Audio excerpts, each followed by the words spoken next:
is Imran Khan.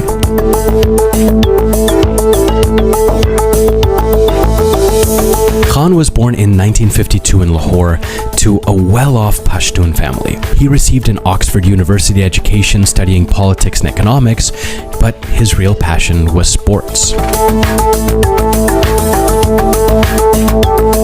He began, as most greats do, playing at a very early age, in Pakistan and then continuing in England. And even today, more than 25 years after his retirement, he's still considered one of the greatest cricketers of all time. He led Pakistan to their first ever World Cup title in 1992, playing a pivotal role in the final against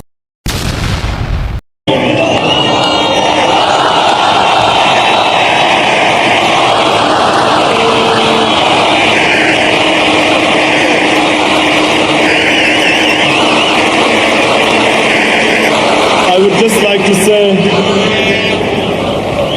I want to give my commiserations to the English team, but I want them to know that by winning this World Cup, personally, it means that one of my greatest obsessions in life, which is to build a cancer hospital, I'm sure that this World Cup will go a long way towards completion of this obsession. I would also like to say that I feel very proud that at the twilight of my career, finally I managed to win the World Cup. Thank you.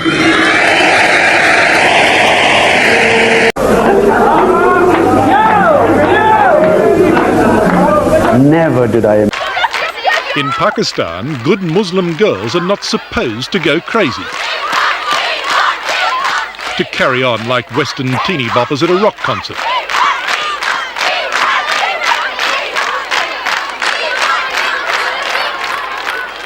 But Imran Khan's magnetism can upset even the most sedate schools for young ladies.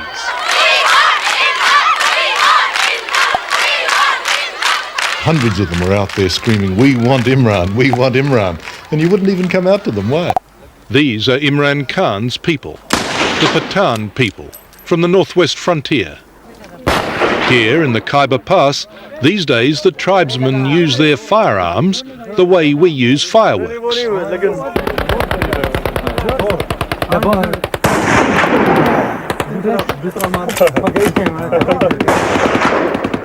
But back in the days of the Raj, the fiercely independent Pathans gave the British a hiding on the battlefield. Their native son has followed tradition on the cricket field. You won't soon, we won't be able to move. What was this that you were showing me here? Excuse me.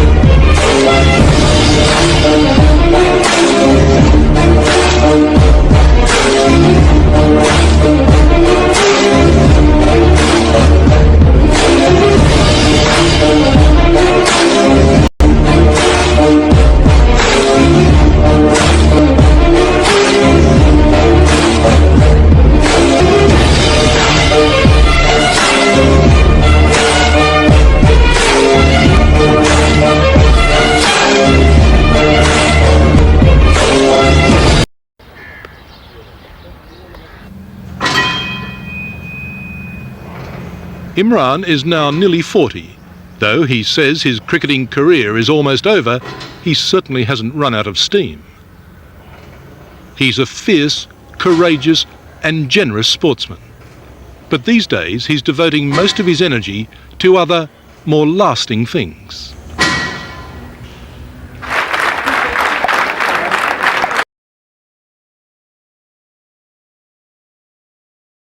Spent in the city of dreaming spires were among the happiest in my life.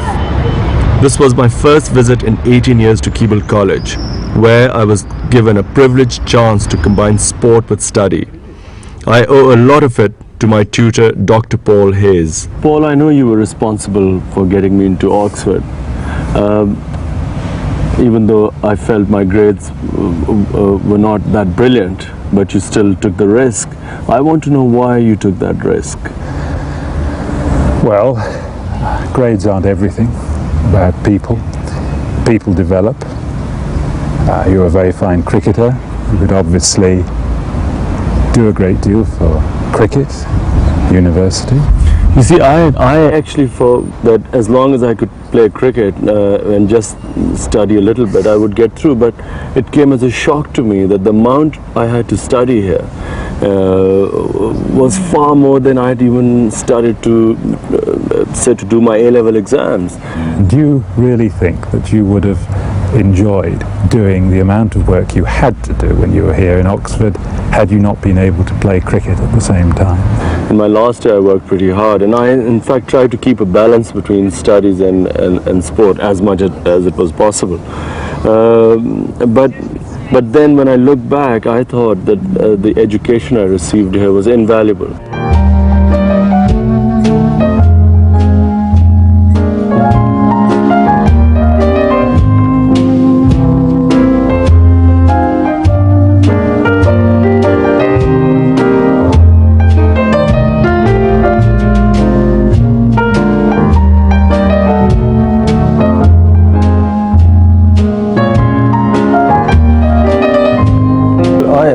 Paul, I had very strong views about alcohol, and even when I came as an 18-year-old, I was so sure that it was something I never wanted to do. And when I look back, I think it's one of the best decisions I took, because really alcohol and sport just don't mix. Also, I see a lot of young Pakistani students who come here and who in similar situations to me end up, because they see everyone else drinking, they start, and really they probably can't handle it as much as, say, certain English people who've grown up with alcohol. My favorite spot in Oxford was the university parks, where I played most of my cricket. Players actually enjoyed the game rather than treating it as work. One of my closest friends then was Guy Waller.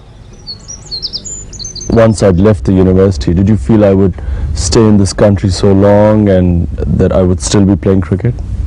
I still think that you will be quite a significant figure outside cricket because of the You gifts mean in you've got. Pakistan? Yes, I'm sure you will, and you have a lot to offer there. It's only when you get up here you realize what a beautiful city Oxford is. I was lucky enough to study and play cricket here, and if I had the option, I would do it all over again.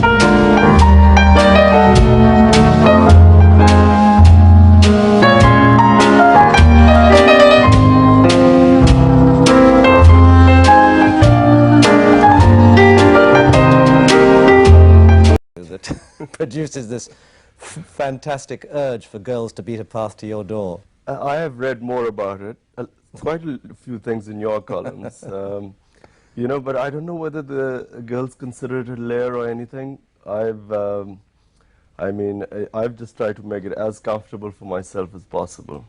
You've had some eminently, shall we say, eligible girlfriends. There was Emma Sargent, who you remember. She's a beautiful girl. She's a very established artist. Her father, married. Now happily married. We all thought you'd marry her. Then you went out with Lady Lisa Campbell, whose father, Lord Cawdor, is a direct descendant of Macbeth, and we were hoping that they Happily married. Oh, you see, the Imran Khan school, as soon as they leave you, they go off and marry. And most recently, when you were last abroad on a tour, Susanna Constantine, who's best known for going out with Viscount Linley, Princess Margaret's kept on appearing where you were playing, and suddenly, lo and behold, she was in Pakistan with you. Obviously, these are very good friends, and you're flattered by the beauty of the women with you, but you clearly haven't yet felt that you've met the person you want to marry. No, there's a problem again. I actually don't believe that, I can give my time to marriage. All my friends are divorced, without exception. one of them 3 times, my closest friend. Not So, I mean, it's not... not a good example. I've seen them sort of go through all the phases of marriage, you know, where they were happy, and they used to tell me, listen, this is the thing to do, and then children, which probably was, from what I could gather, the most satisfying aspect, especially for women, but for men, you know, it can be an ego thing, because, you know, they like to see their own replica in this world and then want him to do all the things they couldn't do. But for me, marriage has always been something that one must enter with eyes open, and one must make sure that, you know, one is ready to give the time it needs. I think there's a lot of problem when couples separate, but the children are the main people who suffer. And I think that unless and until parents are ready for marriage and know that they have to get the responsibility to the children, like my mother brought me and my sisters up, like I've seen my sisters bring their children up. I think unless and until people have that dedication, they shouldn't enter into marriage. I don't think I have that dedication. Has there also been a pressure in Pakistan for you to marry, because you're 38, you're eminently eligible, you're single?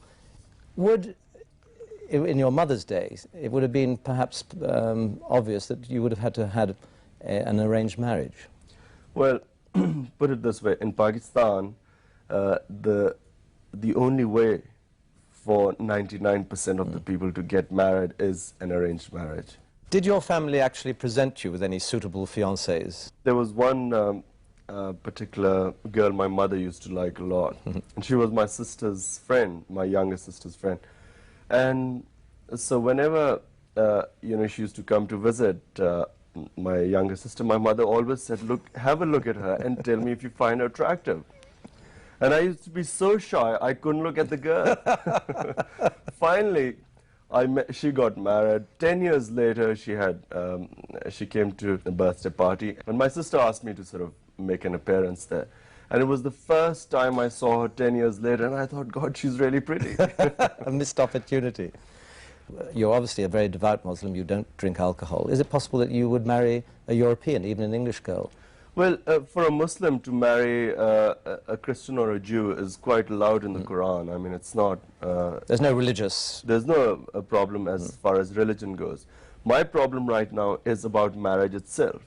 You've obviously thought beyond cricket, and after the World Cup in January, what do you intend to do? Is politics a possibility? Because you have an enormous following in Pakistan, all sporting heroes do, and you're probably the greatest sporting hero of the moment. Well, Nigel, I did think of politics. I mean, General Zia offered me a ministership. I did think about it, and I realized that, you know, I am not meant to be a politician there.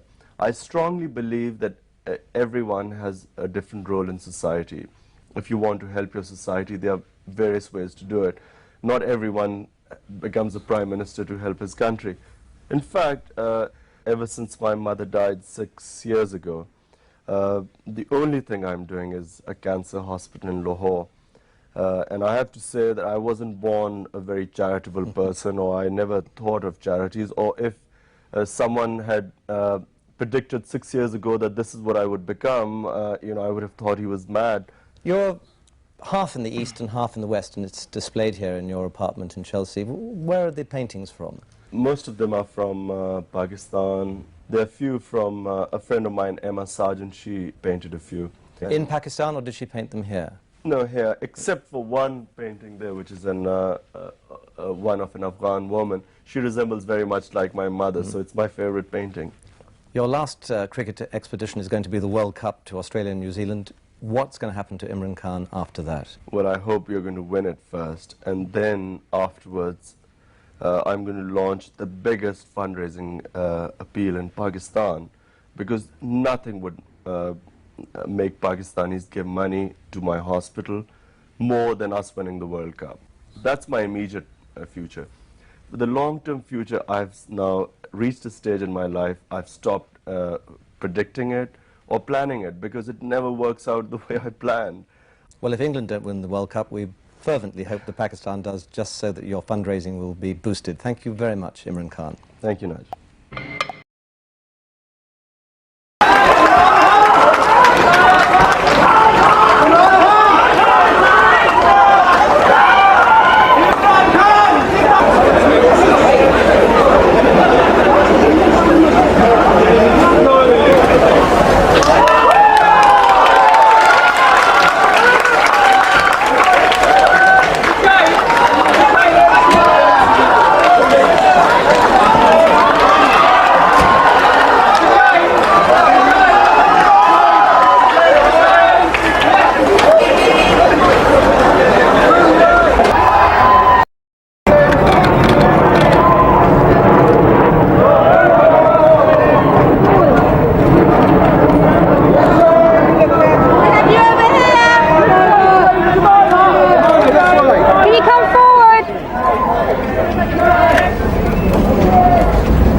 that's the best way I can describe that, who you feel has the same vision as you, values, you know, who views life in the same way, and you have mental compatibility.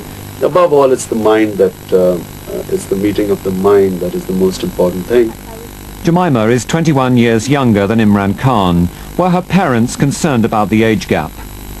I think they, you know, initially have all the sort of same concerns that all parents have, which is, you know, you're very young, do you know what you're doing? And also, you know, they hadn't really met Imran, so it was difficult for them. But I didn't think that they thought you were young. I actually thought they had faith in you. I thought that they trusted your judgment. Yeah, but I thought they would have opposed it. yeah, I mean, I tell you, I was very surprised by their reaction. I thought there would be a much more negative response.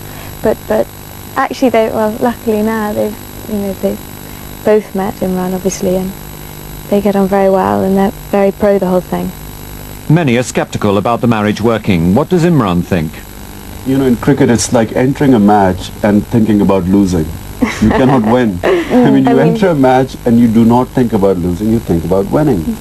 And so, I mean, how awful to enter a marriage and thinking about a divorce. But does he regret his playboy image?